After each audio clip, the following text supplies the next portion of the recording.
today I want to go over the idea of chi sao rolling and what it actually go deeper into the idea of rolling. Okay, so we talk about the chi sao roll, but one of the things that you're learning to do when you're doing the rolling motion is to go with the force, right?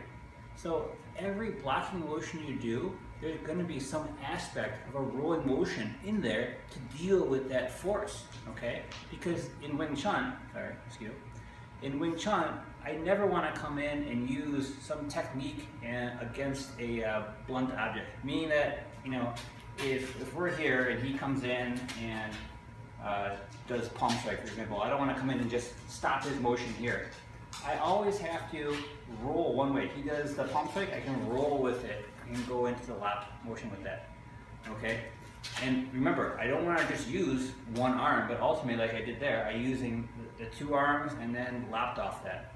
So if we're chi saoing, right, and we start to break into a little freestyle chi sao, everything I'm doing, you'll see, has an aspect of a roll motion into it.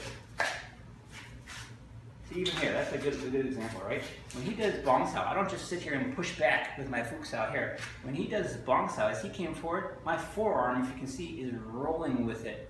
But I'm still focused at his center the whole time.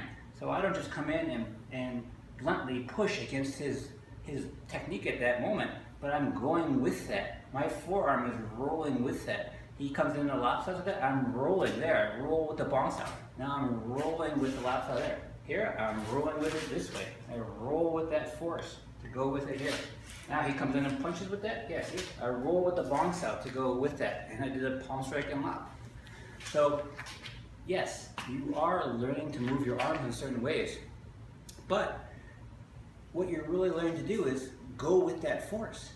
And you always are going to have some type of rolling motion to deal with that force. If you understand the mechanics of what you're doing when you catch a ball, I'm going with that force, but I don't just come in and put my hands together. My arms are rolling with it to keep myself under my own control.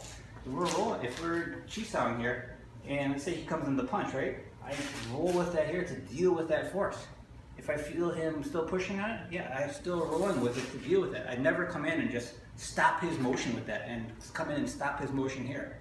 Everything, say he comes in and attacks me, right? Let's say he goes forward here, see, I roll with that here, roll with that. He does his next motion, I roll with that this way. Does his next motion, and roll with it here, roll with that. He did the arm lock.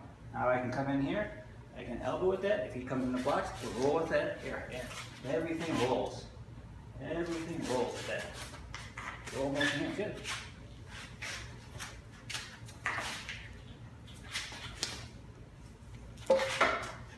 And you take them off center of gravity. But that's why what you're learning to do is go with that motion, but you always have to have that roll with it. The ball is always rolling one way or the other, okay?